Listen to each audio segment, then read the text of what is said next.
미국이 화웨이 보이콧과 중국이 이 상태로는 무역 협상을 재개하기 어렵다는 입장을 발표하며 교착 상태가 길어질 가능성이 예고됐지만 증시는 3일째 올랐습니다. 고용, 주택, 제조업 지표가 호조를 보이며 시장에 힘을 보탰습니다. 이란 이슈로 국제유가는 사흘째 올랐습니다. 다만 트럼프 대통령이 이란과의 전쟁 가능성에 거리를 두면서 WTI는 시간의 거래에서 1% 안팎으로 상승폭을 줄였습니다. 트럼프 대통령은 기자들에게 이란과 전쟁을 할 것이냐라는 질문을 받고 그렇지 않기를 희망한다고 밝혔습니다. 미국의 실업수당 청구 건수가 또다시 줄었습니다. 고용 호조가 이어지고 있다는 뜻인데 미국 노동부에 따르면 지난주 신규 실업수당 청구 건수는 21만 2천 건으로 전주보다 16,000건 감소했습니다. 시장 전망치 22만 건을 크게 밑도는 수준인 것으로 분석됩니다. 트럼프 대통령이 중국 등 외부 위협으로부터 미국 정보통신기술과 서비스를 보호하기 위한 이유로 국가 비상사태를 선포했습니다. 미국이 중국의 기술 패권을 무력화하기 위한 새로운 카드를 꺼내든 건데요. 화웨이와 거래를 사실상 금지하는 조치를 내리며 중국에 대한 압박 강도를 한층 높였고 양국의 긴장감은 더욱 고조됐습니다.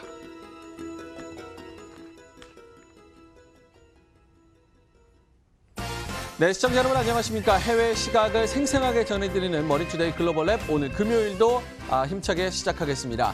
방송 1시간 보시고 궁금하신 창구 저희가 알려드리겠습니다. 저희 인터넷을 이용해 보시면 좋을 것 같은데요. MTN 글로벌 랩, 머니투데이 글로벌 랩을 인터넷에 검색을 하시면 저희 홈페이지가 마련이 되어 있습니다. 홈페이지 들어오시면 Q&A 섹션이 마련이 되어 있으니까요. 프라이빗하게 궁금하신 점 게시판에 남겨주시면 저희 전문가분들, 연구원분들이 항시 답변을 드리고 있고요.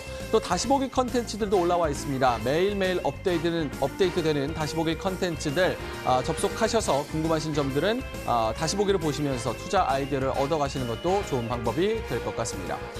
자, 뉴욕 증시 오늘 마감 상황 함께 살펴보도록 하겠습니다. 3거래일째 오름세입니다. 무역 전쟁에 대한 부정적인 전망을 계속해서 나오는 가운데 증시는 오름세를 지속하고 있습니다. 오늘은 경제 지표 때문에 올랐다 이렇게 보시면 될 것 같은데요. 일단 악재를 좀 말씀을 드리면은 중국이 이 상태로는 중국 외교부에서 이 상태로는 무역 협상을 재개하기는 어렵다 이런 발표가 있었고요. 또 문희신 장관이 3, 4주 내에 베이징에서 추가적인 협상을 이어갈 가능성이 보인다 이렇게 얘기한 것에 대해서 우리는 들은 바가 없다 이렇게 얘기를 하면서 교착 상태가 좀 길어질 장기화될 가능성이 얘기가 됐습니다. 또 미국이 국가 비상사태를 선포하면서 사실상 화웨이를 기점으로 중국 기업들, 기술 기업들을 보이콧하겠다 이런 움직임이 나오면서 교착 상태가 더 심화되고 장기화될 가능성이 커졌습니다. 하지만 증시는 계속 3일째 플러스권에서 거래를 마쳤는데요.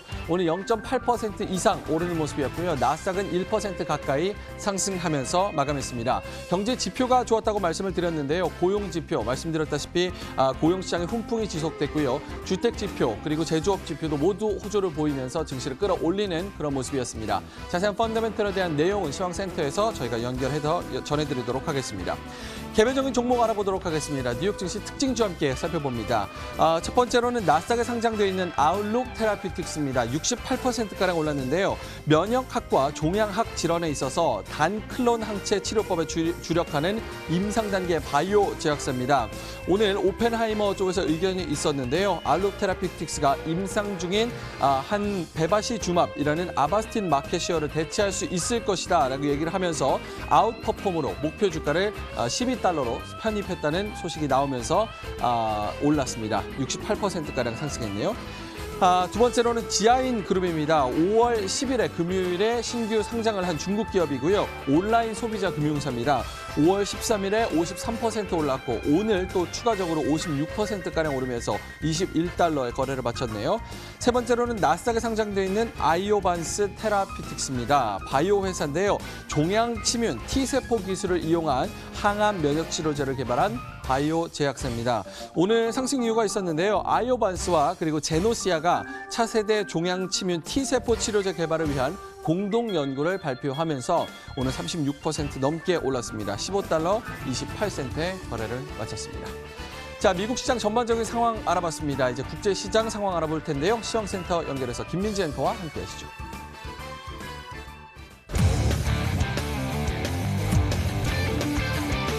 私たちは皆さんも待っています。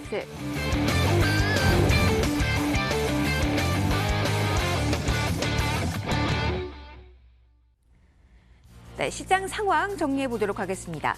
월요일 날 다우 기준으로 600포인트 넘게 하락했던 지수. 그러나 3거래 연속해서 차근차근 낙폭을 만회해 나가고 있습니다. 오늘은 이슈적인 측면보다도 펀더멘탈에 집중해서 오늘 오름세가 강화됐다 이렇게 보시면 되겠는데요.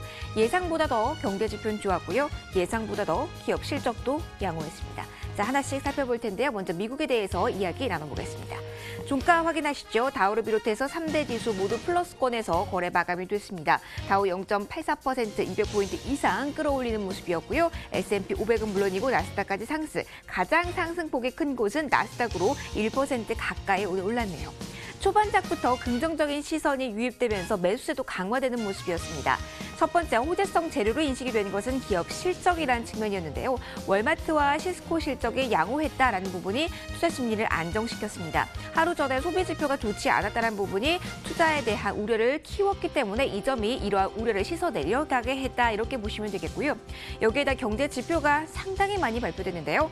고용 생각보다 좋았고요. 제조업, 주택 모두 시장 예상을 뛰어넘는 결과를 내놨습니다.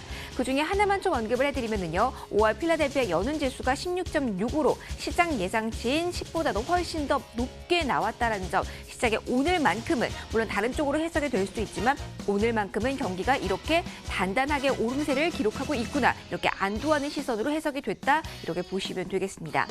미중 이슈 그러나 계속 주목은 해보셔야겠죠. 자, 이 이슈는 오늘 짝에서 크게 지수 흔들림으로 이어지진 않았지만 계속해서 진전 없이 교착 상태에 빠졌다는 부분을 인지를 하고 계셔야겠습니다. 어제 장 마감 후 저희가 뉴스 나온 거 이 시간 꼼꼼하게 짚어드렸는데요. 트럼프 대통령이 화해에 대한 제재 수순을 강화했죠. 이제 미국 기업들도 화해를 쓸 수 없게 될 건데요. 자, 이러한 교착 상태, 그러니까 미국과의 갈등은 계속 이어질 것이다를 예고하는 그 코멘트이기도 합니다. 자, 이 점 한 번 더 생각을 해보셔야겠고요. 여기에다가 문우신 장관이 3, 4주내 베이징을 방문해서 여러 가지 이야기를 나눌 것이다라고 앞서 언급을 했는데 이에 대해 중국 측은 아는 바가 없다, 들은 바가 없다. 이 상태로라면 대화를 이어갈 수 없다라는 강경 입장, 다른 입장을 보였다는 점, 양측의 입장 차가 지금 얼만큼 큰지 보여주는 대목이다. 이러한 소식들도 계속해서 팔로우업은 해보셔야겠습니다. 저희 글로벌 랩과 함께 이 부분 함께 보시고요. 일단은 펀더멘탈 측면에 주목을 했고 3대 지수 모두 상승했다. 이렇게 미국 시장 정리를 해드리도록 하겠습니다. 유럽으로 넘어가도록 하죠. 자, 매크로적인 이슈보다는 개별적인 이슈에 좀 주목하면서 움직임이 나왔습니다. 일단 전체 지수는요, 1%가량의 상승세 영국을 제외하고 나왔습니다. 범유럽 지수가 1.56% 플러스였고요.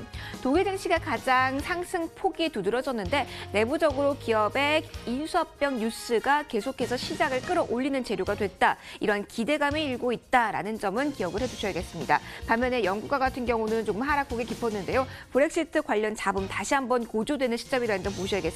7,300대 거래가 마감이 됐습니다. 아시아 시장도 전반적으로 그 화해 이슈에 주목을 하면서 약한 모습을 보였습니다. 일본 증시도 하락이었고요. 하지만 중국 상하이 종합지수는 상승이라는 점 좀 특징적이라고 볼 수가 있겠죠. 이 거래 연속 플러스였는데요. 앞서 발표된 경제 지표가 좋지 않았고 그리고 미국과의 갈등도 해결될 조짐을 보이고 있지 않다. 이 두 가지 이슈가요.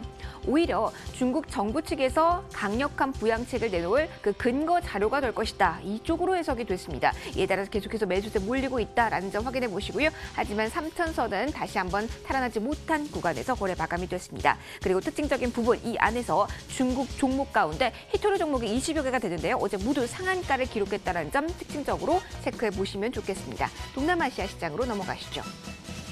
인도네시아 1.42% 이 안에서 가장 큰 폭의 하락률을 기록했습니다. 예상대로 기준금리 동결이 나왔다는 점까지 체크를 해보시고요. 말레이시아 계속해서 하락폭 이번 주에 좀 깊습니다. 어제도 0.76% 올랐고요. 베트남은 그나마 선전을 하고 있습니다. IT주에 대한 매수가 계속해서 강화되고 있다는 점은 체크를 해두실 필요가 있겠는데요. 강보합권 지수 자체는 플러스폭 크지 않지만 계속해서 IT주의 강세는 이어지고 있다는 부분 한 번 더 생각해 보시면 좋겠습니다.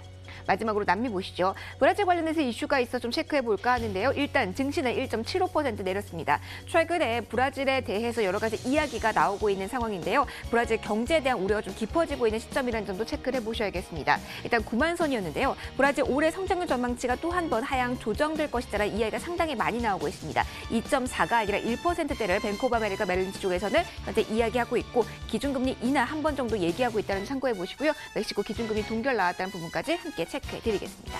자, 자, 외환 시장으로 넘어가도록 하겠습니다. 자, 달러 인덱스 보도록 하죠. 주요 6개국 통화 대비 달러 가치를 나타내는 달러 인덱스. 여러 가지 펀더멘털 재료가 상당히 좋았죠. 강세 국면이었는데요. 0.29% 인덱스 기준으로 봤을 때 이 정도면 상당히 강한 모습 보였다라고 해석할 수가 있습니다. 97달러 선 후반대의 움직임 나왔고요. 유가 보겠습니다. 자, 국제 유가 같은 경우는 최근에 지정학적 리스크를 걱정하고 있는 분 상당히 많습니다. 하지만 오히려 이러한 측면이 유가에서는 공급 차질에 대한 이야기로 이어지면서 끌어올렸네요. 1.4% 오르면서 오늘 새벽 종가 형성했고요. 브렌트 역시 1%대 상승폭 1.2% 플러스 기록했습니다. 비철금속 시세 보시죠. 자, 반면에 증시가 안정화되는 모습, 그 속에서 금과 같은 경우는 차익실현 매물 좋아했습니다. 0.9% 내리면서 1,300달러 선과는 계속해서 거리를 두고 있는 상황이고요. 마지막으로 필라델피아 반도체 지수 체크하도록 하겠습니다. 화웨이 이슈가 전체 지수에 미친 영향력은 크지 않았습니다. 그러나 화웨이 관련주라고 할 수 있는 마이크론 테크놀로지, 퀄컴 등이 일제히 하락권에서 움직이면서 지금 보시는 필라델피아 반도체 지수도 비교적 큰 폭의 하락률을 오늘 새벽 기록했는데요. 1.68% 내리면서 거래를 마쳤습니다.